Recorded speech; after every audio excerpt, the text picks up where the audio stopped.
প্রথম ক্যাবিনেট মিটিংয়েই একাধিক ঘোষণা নতুন মুখ্যমন্ত্রীর। স্বাস্থ্যসাথীর মতো প্রকল্প বন্ধ হচ্ছে না এখনই। চাকরির ক্ষেত্রে বিরাট সুযোগ। পালা বদলের পর নতুন সরকারের প্রথম পদক্ষেপেই বড় ঘোষণা করলেন নতুন মুখ্যমন্ত্রী শুভেন্দু অধিকারী। সোমবার ক্যাবিনেটের প্রথম বৈঠকের পরেই সাংবাদিক সম্মেলন করে একাধিক জল্পনা ও কৌতূহলী প্রশ্নের উত্তর দিলেন মুখ্যমন্ত্রী শুভেন্দু অধিকারী। পরিষ্কার জানিয়ে দিলেন উল্লেখযোগ্য 6টি পয়েন্ট তথা 6টি ঘোষণা। প্রথমেই তিনি জানিয়েছেন, দেশের নিরাপত্তা রক্ষার্থে বিএসএফকে যে জমি দেওয়ার কথা ছিল এতদিন তা দেয়নি রাজ্য সরকার। আজ থেকেই সেই জমি হস্তান্তর প্রক্রিয়া শুরু হলো। দ্বিতীয় ঘোষণাতে তিনি বলেন, বাংলার সঙ্গে যুক্ত হলো আয়ুষ্মান প্রকল্প, তার প্রক্রিয়ার কাজ শুরু হয়ে গেল। রাজ্য সরকারের সচিব এ বিষয়ে কেন্দ্রীয় স্বাস্থ্য মন্ত্রকের সঙ্গে আজই কথা বলে কাজ শুরু করে দেবেন। কামার কুমোর এর মতো বিভিন্ন হস্তশিল্পীরা বিভিন্ন আবেদন করেছিলেন কেন্দ্রীয় সরকারের প্রকল্পের সুবিধার জন্য, কিন্তু তাদের আবেদন নাকি এতদিন পুরনো রাজ্য সরকারের প্রতিনিধিরা কেন্দ্রে পাঠায়নি। সেই সমস্ত 8 লক্ষের বেশি আবেদন পাঠানোর কাজ শুরু হলো আজই। সবথেকে বড় খবর, চাকরির ক্ষেত্রে দীর্ঘদিন নিয়োগ বন্ধ থাকায় বহু চাকরি প্রার্থীর বয়স পার হয়ে গিয়েছিল।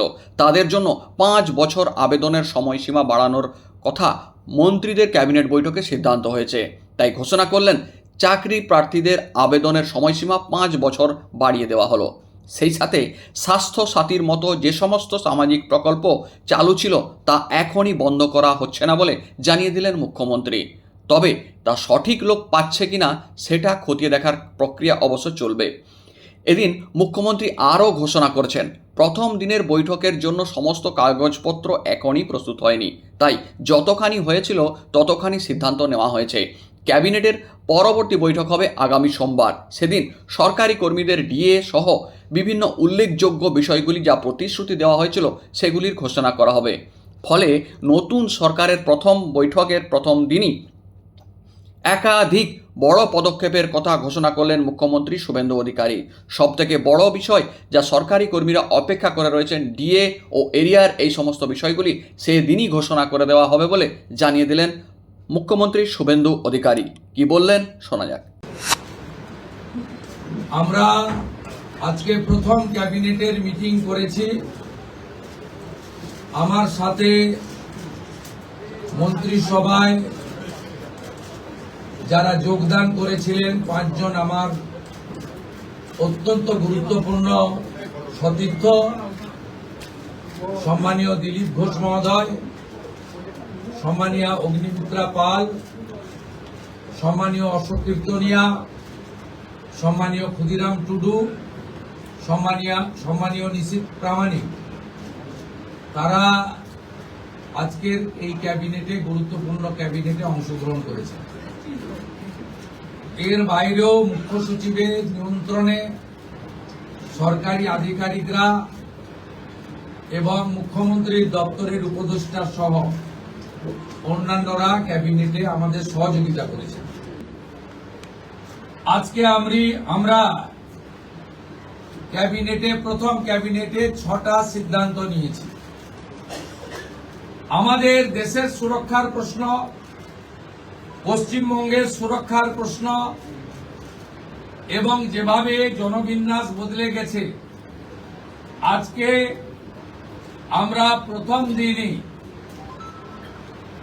আমরা কেন্দ্রীয় স্বরাষ্ট্র দপ্তর তথা বিএসএফ এর সীমান্ত সুরক্ষিত করার জন্য জমি ট্রান্সফার প্রক্রিয়া আমরা আজকে অনুমোদন দিলাম এবং আজ থেকেই ল্যান্ড ট্রান্সফার প্রক্রিয়া শুরু হবে। ভূমি ও রাজস্ব সচিব তাকে এবং মুখ্য সচিবকে দায়িত্ব দেওয়া হলো 45 দিনের মধ্যে বিএসএফ এর প্রয়োজনীয় জমি হস্তান্তর সম্পূর্ণ করতে হবে, যা আমাদের কেন্দ্রীয় স্বরাষ্ট্রমন্ত্রী নির্বাচনের আগেই বলেছিলেন। এই কাজটা আজকে প্রথম ক্যাবিনেটে আমরা করলাম। মাননীয় প্রধানমন্ত্রী নরেন্দ্র মোদীজি তিনি বলেছিলেন প্রথম ক্যাবিনেট মিটিংয়ে আমরা আয়ুষ্মান ভারতে যুক্ত হব। আমরা আয়ুষ্মান ভারতে যুক্ত হলাম এবং সংশ্লিষ্ট দপ্তর কেন্দ্রীয় স্বাস্থ্য দপ্তরের সঙ্গে প্রয়োজনীয় যে এগ্রিমেন্ট অন্যান্য যে বিষয়গুলি রয়েছে সেটা স্বাস্থ্য সচিব, মুখ্যমন্ত্রীর দপ্তরের উপদেষ্টা এবং মুখ্য সচিব মিলিতভাবে অতি দ্রুত সম্পন্ন করবেন। অর্থাৎ আজ থেকে মাননীয় প্রধানমন্ত্রী ঘোষিত পশ্চিমবাংলার মানুষের প্রতি যে কমিটমেন্ট আজকে ভারতীয় জনতা পার্টির ক্যাবিনেট সেটা সম্পূর্ণ করল।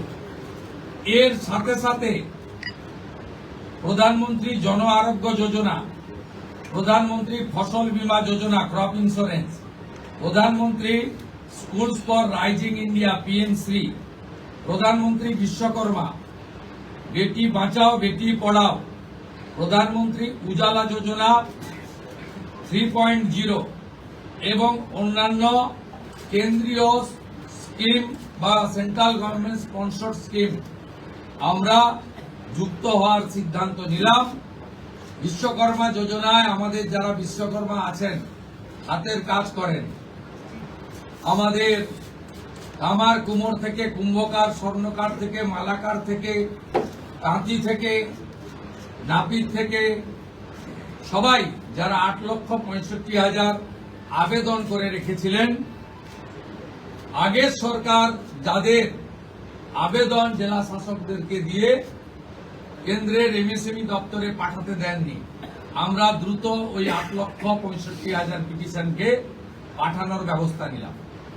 আপনারা জানেন পশ্চিমবঙ্গে 11 কোটি মা বোন দিদি উজালা 1-2 তে বেনিফিটেড হচ্ছেন ভারতবর্ষে।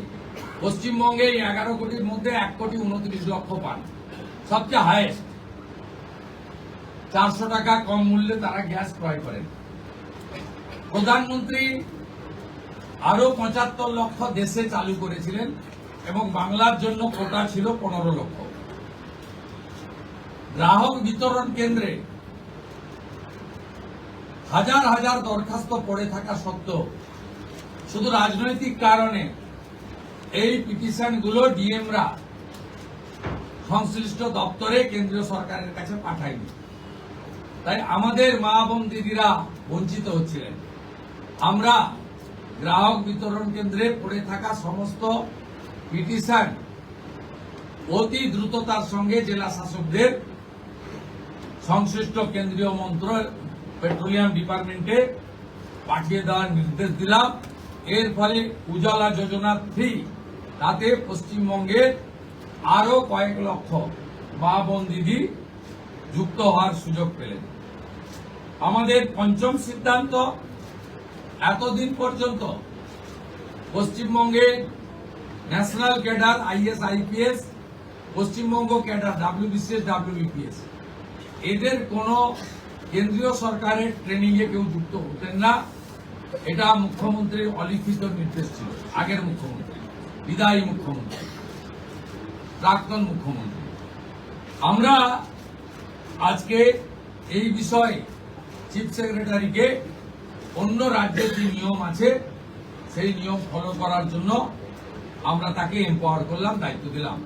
সাথে সাথে শুনলে অবাক হয়ে যাবেন, বিএনএস ভারতীয় ন্যায় সংহিতা, যা মাননীয় প্রধানমন্ত্রী নরেন্দ্র মোদীজির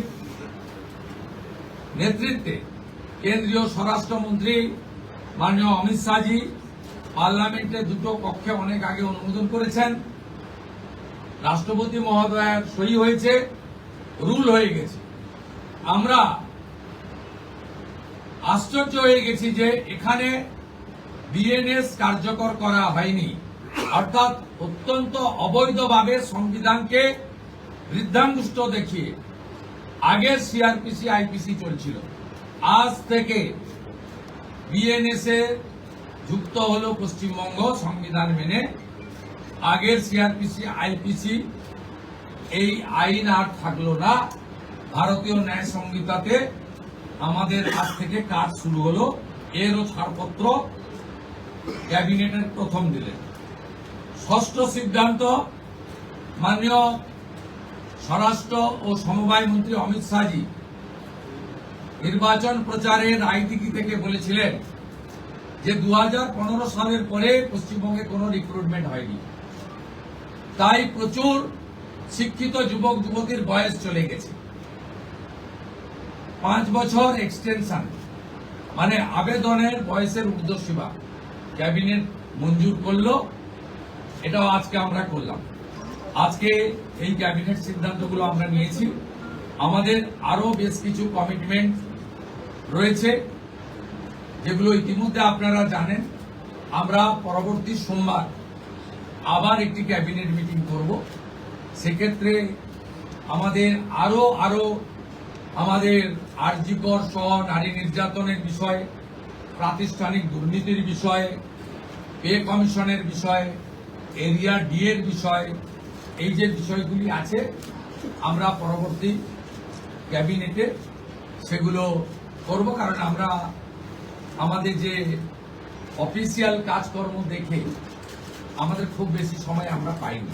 আজকে প্রথম কাজের দিন সরকার গঠন হওয়ার পরে আপাতত যে কাগজগুলো রেডি ছিল তার উপরে ক্যাবিনেট আমরা এই সিদ্ধান্তগুলো নিয়েছি, কার্যকর হবে। আপনাদের মধ্যে বাংলার গণদেবতা জনতা জনার্দনকে আজকে আমরা এখনই জনগণনা সংক্রান্ত 16 June 2025 ministry of home affairs, office of registrar general India তাদের পাঠানো সার্কুলারকে আমরা এখনই কার্যকর করলাম। এই মুহূর্ত থেকে জনগণনার কাজ, তার প্রক্রিয়া পশ্চিমবঙ্গ সরকার আজ থেকে এই মুহূর্ত থেকে করলো। এটি প্রশাসনিক নির্দেশে হলো। সবচেয়ে বড় যে অভিযান ছিল আপনাদের দুর্নীতির বিরুদ্ধে, সবচেয়ে বড় অভিযান ছিল, সেটা নিয়ে কোনো সিদ্ধান্ত হলো? আমি আপনাকে বলেছি, প্রাতিষ্ঠানিক দুর্নীতি, মহিলা নির্যাতন, পে কমিশন, এরিয়া ডি, এগুলো নিয়ে নেক্সট ক্যাবিনেটে গুরুত্ব সহকারে আমরা ক্যাবিনেটে আনবো। নেক্সট মানডে হবে। আমাদের কিছু পেপার ওয়ার্কের প্রয়োজন আছে। आयुष्मान भारत योजना के आज से लागू हो रहे हैं। ऑनरेबल प्राइम मिनिस्टर साहब का कमिटमेंट था, बीजेपी का मैनिफेस्टो में था। आयुष्मान भारत कैबिनेट ने मंजूरी दे दिया है। बाकी हेल्थ डिपार्टमेंट, सेंट्रल गवर्नमेंट का हेल्थ डिपार्टमेंट के साथ एग्रीमेंट और दूसरे की जो प्रक्रिया करना चाहिए वो प्रक्रिया आज से शुरू हो जाएगी।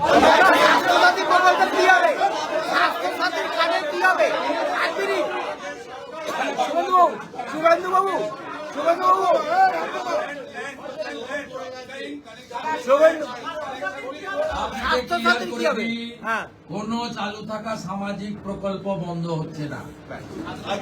কোন সামাজিক চালু থাকা প্রকল্প, এটা আমরা আমাদের কর্মসূচি মানে প্রচারকালীনও বলেছি। কোন চালু থাকা সামাজিক প্রকল্প সে 30 বছর আগের হতে পারে, 10 বছর আগের হতে পারে, কোন সামাজিক প্রকল্প আমরা বন্ধ করছি না। আমরা পেপারলেস অফিসও করব।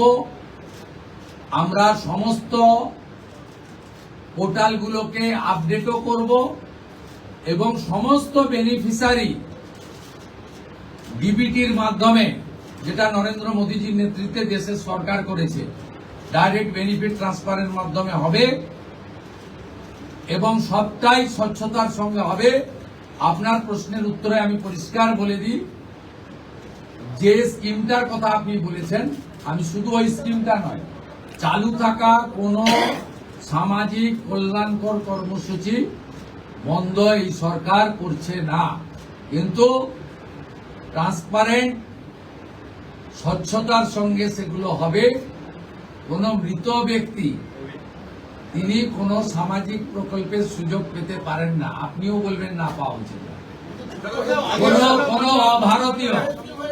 কোন অভারতীয় তিনি ভারতের কোন প্রদেশ বা জাতীয় সরকারের কোন বেনিফিট তার পাওয়া উচিত নয়। তাতে আমার প্রশ্নে, আপনার প্রশ্নের মধ্যে আমার সব উত্তর আছে।